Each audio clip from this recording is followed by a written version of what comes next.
Bonjour à tous, bonjour à toutes, bienvenue à cette deuxième session sur développer ses talents et son potentiel. Alors l'agenda pour cette session, nous allons commencer par un petit rappel sur les talents et le potentiel. Nous avons vu la force, le talent, la forme de l'UVP, talent à haut potentiel. Deuxième point, nous allons explorer comment aller au-delà de son talent, relâcher son potentiel. Ensuite, nous allons voir la 9-box, la matrice des talents, McKinsey General Electric, c'est un concept défini par eux. Ensuite, développer ses talents et son potentiel concrètement. Nous allons voir quelques astuces et un exemple. Et en dernière partie, ce sera développer son leadership et son management. Nous verrons pourquoi est-ce qu'on associe le leadership et le management au développement de son talent et son potentiel. Donc, nous verrons différents éléments, le leadership versus le management, les principes essentiels du leadership, le leadership 4V4R, les 21 lois irréfutables du leadership et le principe essentiel du management. Alors, on rappelle, nous avons vu précédemment que nous sommes dotés de talent, que tu es doté de talent. Et ce talent, lorsqu'il est investi, lorsque tu t'investis là-dedans, lorsque tu le pratiques, lorsque tu le combines avec des compétences et des connaissances sur le travail, ce talent-là peut devenir une force. C'est valable pour les différents talents que tu as. Voilà. Nous avons vu aussi la forme et l'UVP. Donc la forme qui est une formulation de l'expression de son potentiel et l'UVP, Unique Valuable Potential, qui permet aussi de pouvoir formuler son potentiel. Donc la forme s'appuie sur les dons, les talents, l'expérience, les battements de cœur et la personnalité. Donc on a vu une série de différents tests de personnalité que vous pouvez faire au passage pour avoir plus d'éléments sur votre personnalité. Et l'UVP, justement, qui est un concept qui s'appuie sur les objectifs, la passion, le profil, y compris l'intelligence. Ensuite, les valeurs personnelles, les vertus, la personnalité, les expériences passées, précédentes et ce qu'on est capable de proposer en termes de solutions aux autres.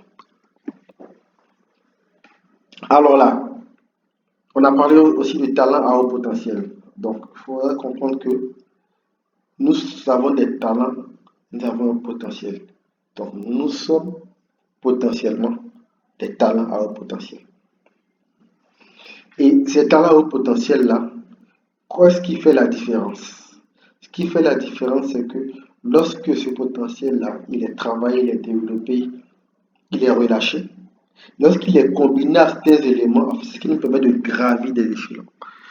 Si c'est dans le cadre d'une entreprise, c'est ce qui permet de passer facilement responsable, manager, senior manager, et ensuite atteindre des positions de leadership et d'exécutif, comme on le voit sur la figure.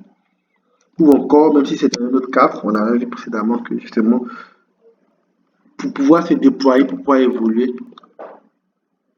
le talent à haut potentiel est ce qui va nous permettre de pouvoir aller plus loin et de pouvoir permettre de réaliser notre mission, de atteindre notre mission.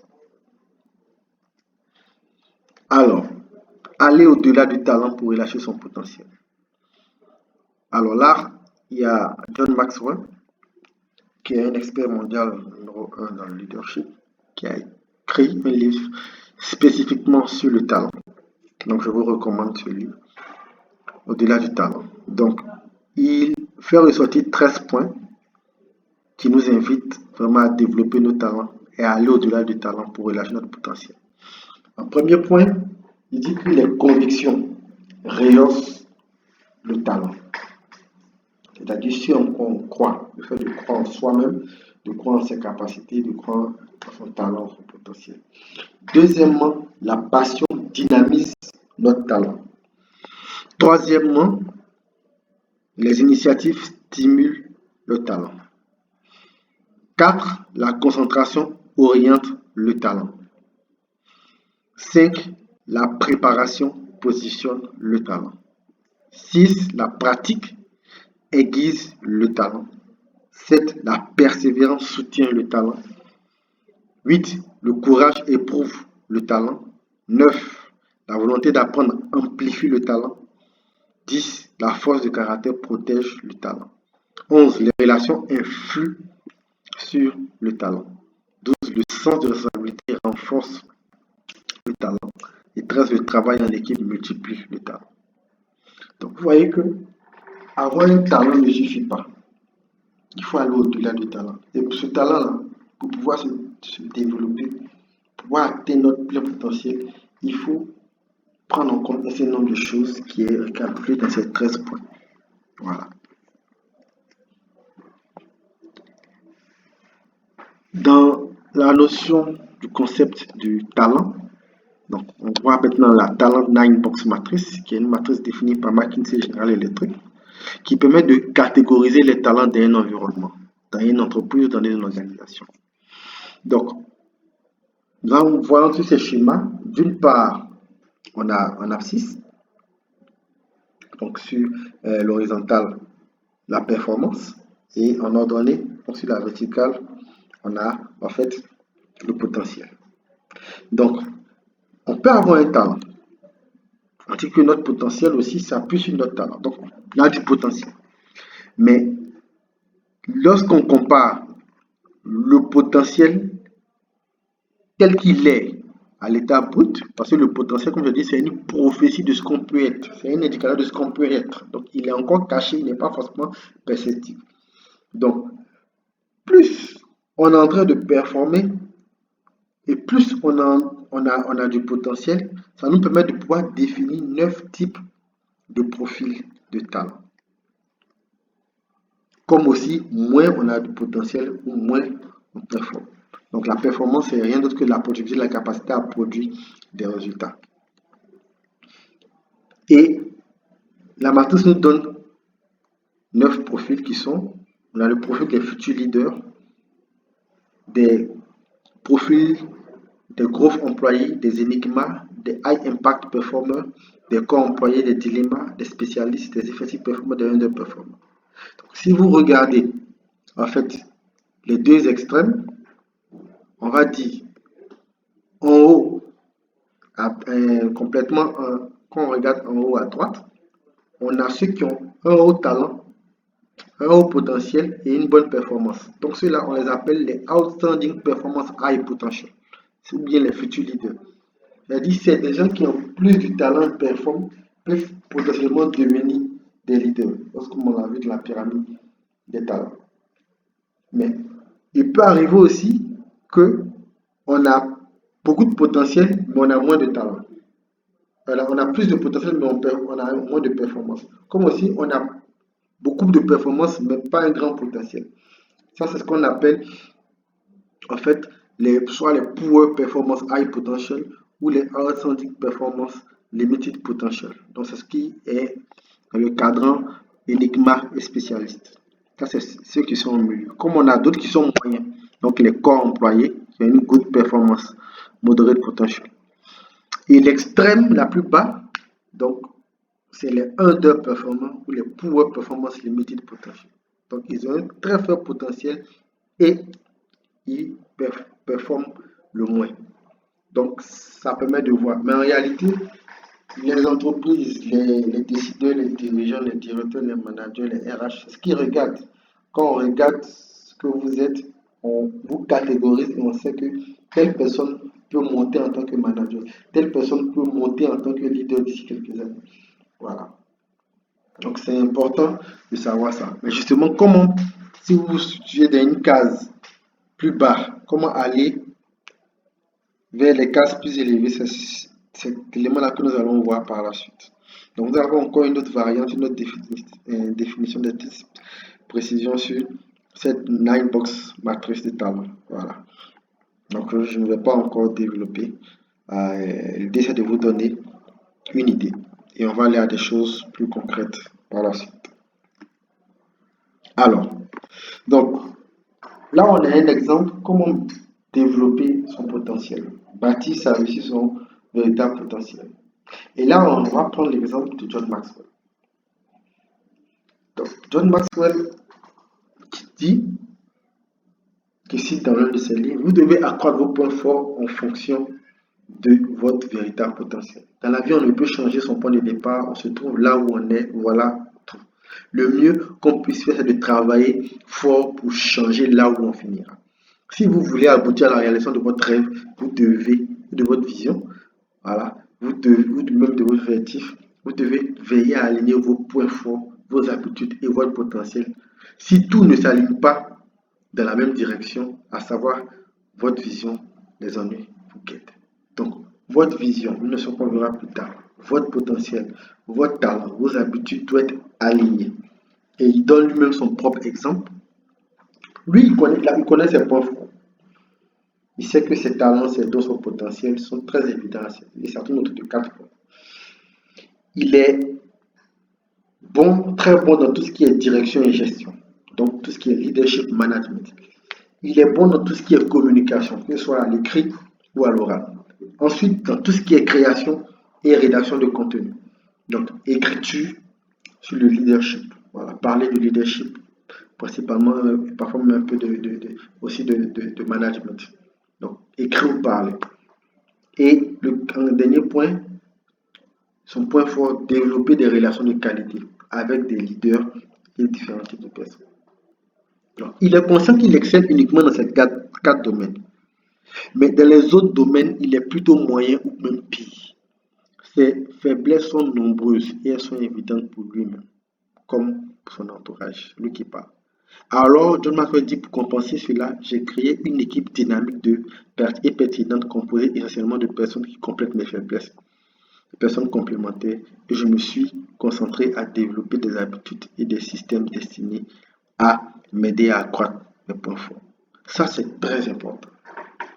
Plus vous voulez réaliser quelque chose qui a de l'impact dans la vie, que ce soit à titre personnel, à titre social, en entreprise, plus vous serez amené à mettre votre talent en action, plus vous serez amené à interagir avec des personnes, avec des équipes, avec différents types de personnes, plus vous serez amené à pouvoir développer des relations. Et ça nous amène au leadership et au management, parce que c'est des notions qui sont liées à nos relations humaines. Leadership, la direction, management, la gestion. Donc, lui, il donne encore son exemple. Il dit, voici 12 habitudes personnelles qu'il a développées pour bâtir sa vie, son influence sur son véritable potentiel. Il a développé 12 habitudes. Maintenant, c'est sa discipline personnelle. Et cette discipline-là, il y en a 12. C'est ce qu'il met en pratique chaque jour ou chaque semaine. Il lui a permis de se rapprocher de la réalisation de sa vision en capitalisation sur son véritable potentiel et ses points forts. Chaque jour, chaque semaine, voici la discipline que John Maxwell s'est donnée. Et John Maxwell, c'est l'expert numéro 1 en leadership. Il a écrit plus de 70 livres dans le leadership. Et depuis plus de 40 ans. Il dit, premièrement, il lit quelque chose chaque jour au sujet du leadership. Deuxièmement, je prends des notes au sujet du leadership. Troisièmement, j'écris au sujet du leadership. 4. Je parle au sujet du leadership. 5. Je pose des questions au sujet du leadership. 6. Je forme des gens en matière de leadership. 7. Je réfléchis au sujet du leadership. 8. Je valorise des gens par rapport au leadership. 9. Je m'entretiens avec des leaders au sujet du leadership. 10. Je tente de cultiver de bonnes relations avec des leaders. 11. Je travaille à gagner le respect des leaders. 12. Je me force de valoriser les leaders sans rien attendre en retour. Mais pourquoi il fait toutes ces choses-là, cette routine-là, autour du leadership? Mais c'est évident. Il a dit, voici ses points forts. Et ces points forts, lorsque vous regardez, ça parle du leadership. C'est clair. Donc, il a aligné ses habitudes, sa discipline autour de ça. Ça lui permet de développer, de grandir et de pouvoir vraiment relâcher son potentiel et de grandir. Et comme je le disais, plus on veut aller loin, à un moment donné, on doit interagir avec des gens, des personnes. Donc, il faut penser à développer, en plus de son talent et son potentiel, à développer des capacités en termes de leadership et de management. Le leadership, on peut le définir de plusieurs manières, le management aussi de plusieurs manières, avec quelques éléments à l'écran. Mais retenons que le leadership, c'est rien d'autre que de l'influence, selon John Maxwell. Ou encore, ça c'est une autre définition que je ne donne pas de lui. Donc, c'est la capacité à pouvoir travailler ensemble en équipe pour atteindre un même objectif, une même vision. Voilà. Leadership, c'est pouvoir interagir, diriger, influencer des personnes. Donc, leadership, ça met dans la direction. Le management, ce n'est rien d'autre que simplement la gestion, la coordination, etc. L'organisation. Il y a une différence entre le leadership et le management, mais c'est des notions qui parfois se complémentent. Par exemple, dans le cas de la création d'un calendrier, celui qui est plutôt, qui est un manager, sur le plan management, on va planifier, on va budgétiser. Sur le plan leadership, on va indiquer une direction, on va inspirer des gens, on va montrer une vision, on va tirer des objectifs. Si on veut, en deuxième point, créer un réseau de personnes, d'êtres humains, le management va se pencher plus sur l'organisation, comment on organise les personnes, comment on recrute les personnes. Le leadership va se focaliser sur comment on coopère, comment on crée des coalitions, comment on travaille efficacement ensemble. Le troisième point, on veut regarder l'exécution, le management va se pencher sur l'aspect contrôle et résolution de problèmes. Le leadership va se concentrer sur comment on motive, comment on inspire les personnes. Si c'est sur l'aspect résultat, le management va se regarder comment on produit des résultats espérés. On a dit on veut faire A, B, C, comment on produit des résultats. Mais le leadership va s'intéresser au-delà du résultat au changement qu'on peut produire. Là encore, il y a une autre illustration de la différence entre un leader et un manager. Voilà. Je vous laisse un peu regarder, je ne vais pas forcément commenter dans le détail. Voilà. Mais retenons que le manager a tendance à administrer, à gérer, le leader a tendance à innover, à diriger. Le manager use de commandement, il a une vue à court terme. Le leader inspire la confiance, il a une perspective à long terme. Le manager demande comment et quand, le leader demande quoi et pourquoi. Le manager garde les yeux fixés sur les résultats, le leader garde les yeux fixés sur l'horizon, l'objectif, la vision. Le manager accepte le statu quo, le leader défie le statu quo. Le manager, pour conclure ce point, fait ce qu'il doit faire. Le manager fait ce qu'il faut faire. Donc, il y a une nuance entre les deux notions, mais il y a une complémentarité entre le management et le leadership. Et c'est des éléments importants dans ce qu'on veut développer son potentiel. Alors, rapidement, en termes de leadership, on va rentrer maintenant dans certains aspects, principes du leadership et du management. Donc, il y a le concept du leadership 4V qui est basé sur les vertus, en premier point, les valeurs. Premier V, deuxième V, la vision. Troisième V, le voice. Quatrième V, le vecteur. Voilà. Et on a le leadership 4E, qui est aussi un autre concept de leadership, qui se concentre plus sur des relations, les rôles, la responsabilité et les résultats, donc les 4 R.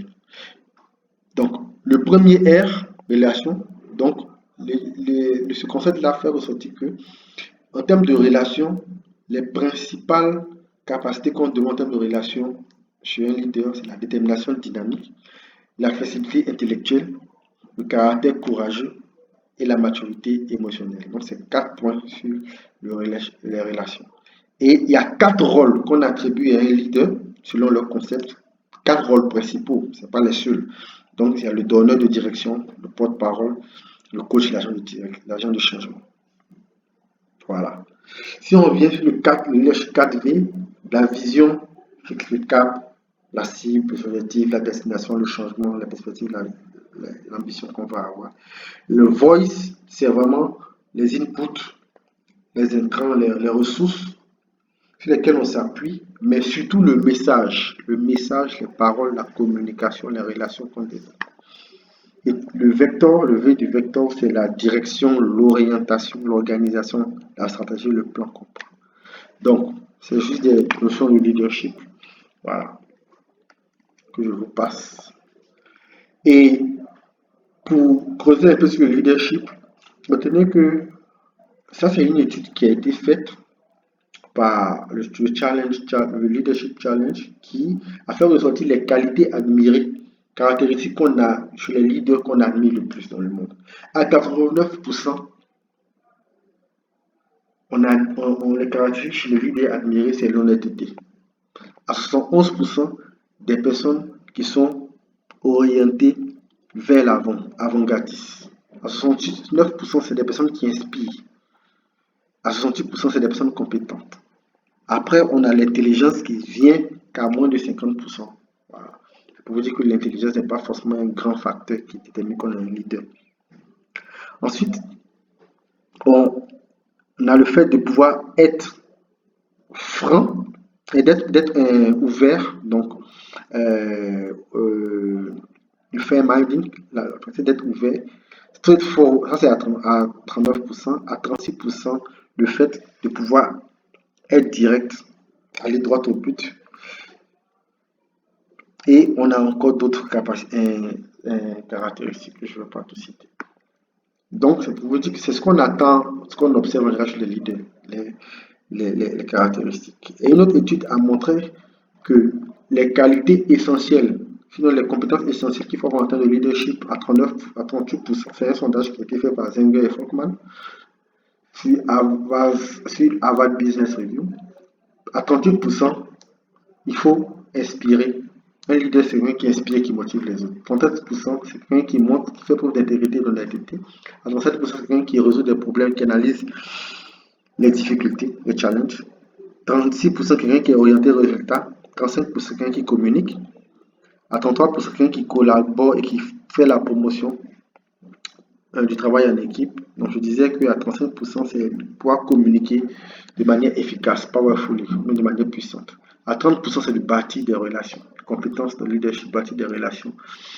Et un peu moins, à 27%, c'est démontrer, faire preuve de capacité technique, professionnelle, d'expertise.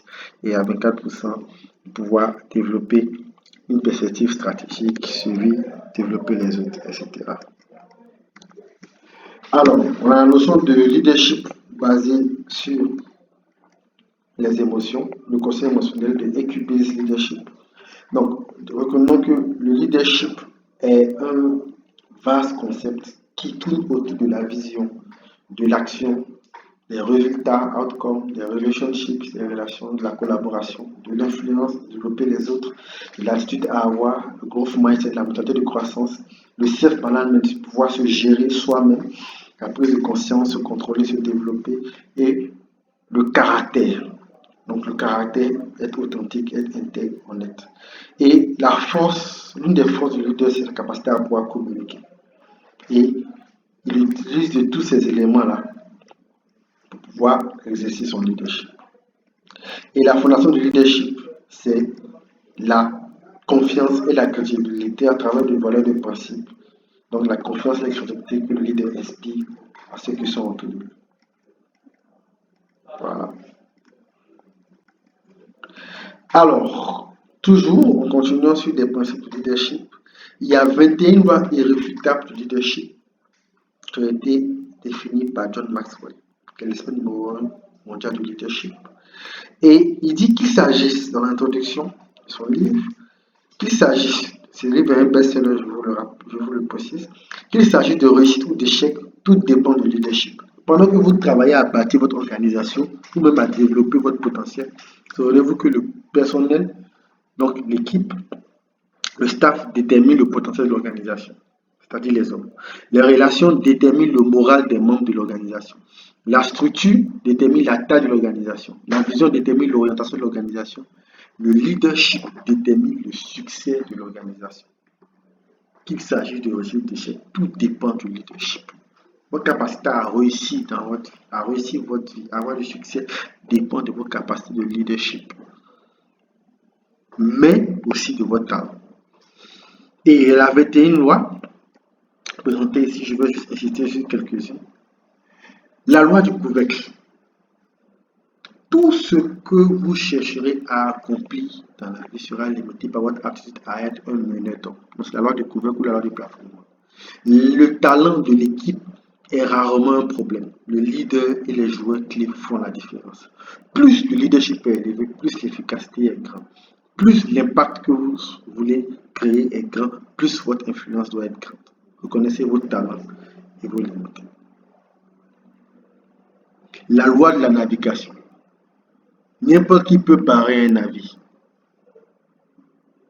mais pour l'amener à bon port, pour bien le diriger, il faut un leader. Le navigateur a une vision de sa destination. Il comprend ce que cela exige et sait de qui il a besoin pour y arriver. Le navigateur sait que d'autres personnes dépendent de lui et de sa capacité à tracer un chemin.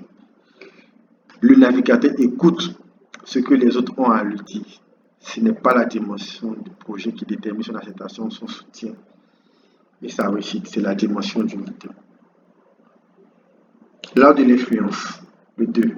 Être un leader, c'est exercer de l'influence, rien de plus, rien de moins. L'influence est reliée à un seul objectif clair, limpide et mobilisateur. L'influence est centrée sur l'action et la capacité à faire des choses, que les choses se réalisent. L'influence permet de mettre à l'ordre du jour les choses importantes pour de bonnes raisons.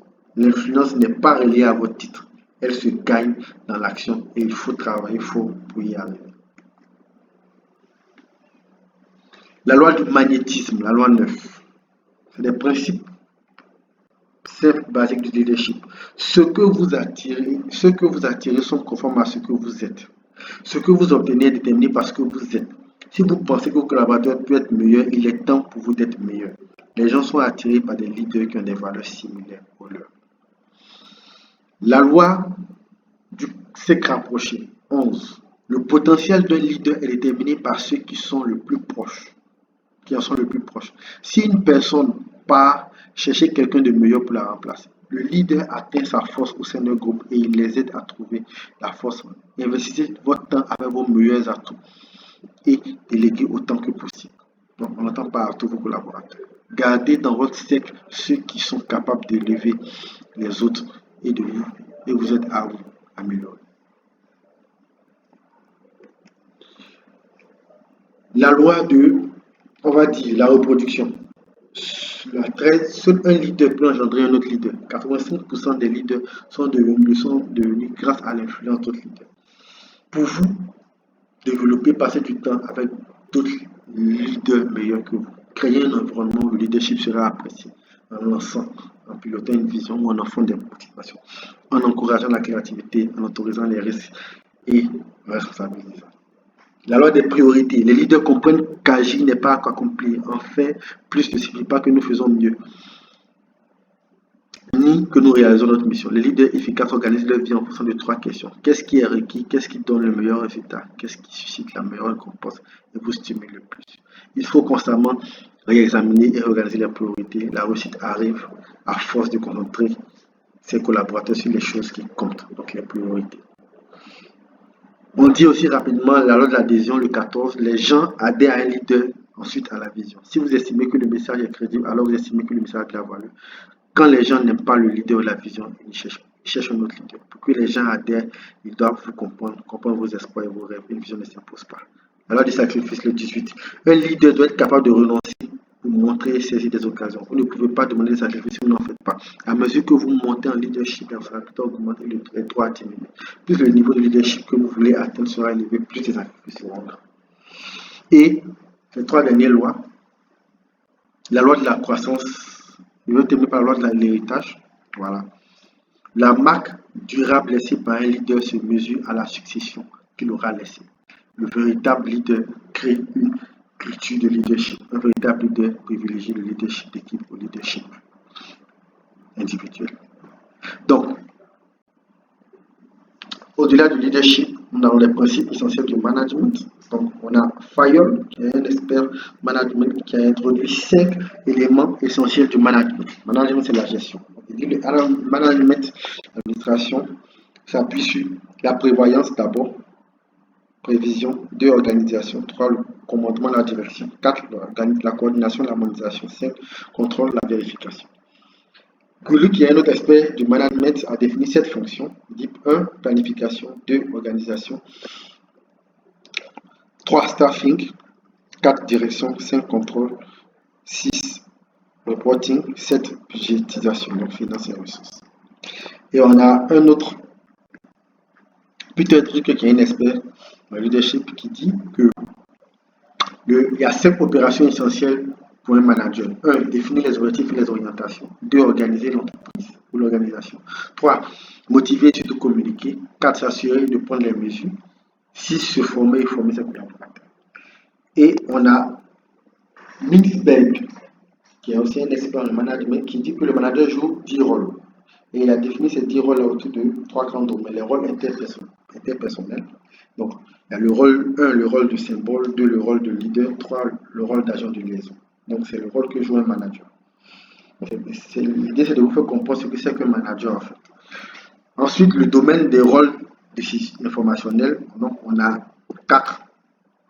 Le rôle d'observateur, le rôle de diffuseur, le manager joue un rôle de porte-parole. Et le dernier domaine, le rôle décisionnel. Donc, le manager est un animateur, un chef de projet. C'est un régulateur de ressources. 9, il joue un rôle de responsable. 10, il joue un rôle de négociateur. Alors, donc, avant de terminer cette session, j'aimerais revenir rapidement sur la loi du leadership. Donc, la loi de la croissance explosive. Pour ajouter à la croissance, mener des disciples. Multiplier la croissance, mener des leaders. Les leaders qui forment des leaders veulent contribuer sur leur société. Ils se concentrent sur leurs forces, traitent les leaders comme des personnes à part entière en fonction de leur impact.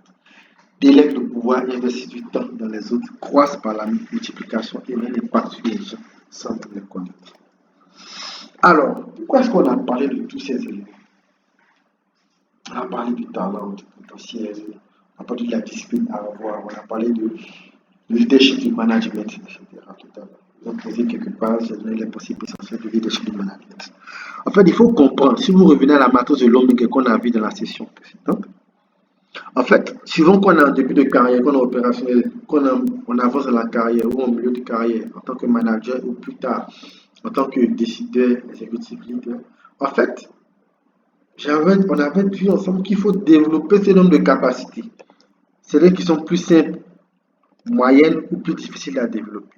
Mais en réalité, plus on veut monter, plus on avance dans la carrière, plus on veut accomplir de grandes choses. En fait, on doit développer des capacités de management et des capacités de leadership. Donc, dans votre vision, dans votre mission, ce qu'on va voir dans la prochaine session, il faut comprendre que au-delà du talent, au-delà du potentiel, il faut penser à développer son leadership, son management. Parce que c'est ce qui va nous permettre d'avoir véritablement de l'impact. C'est ce qui va nous permettre de pouvoir gagner du temps, accélérer sur le chemin de notre destinée, sur le chemin d'accomplissement de notre vision, l'exercice de notre mission. Donc voilà un peu ce que j'avais voulu voir avec vous. Merci de votre attention et à la prochaine session.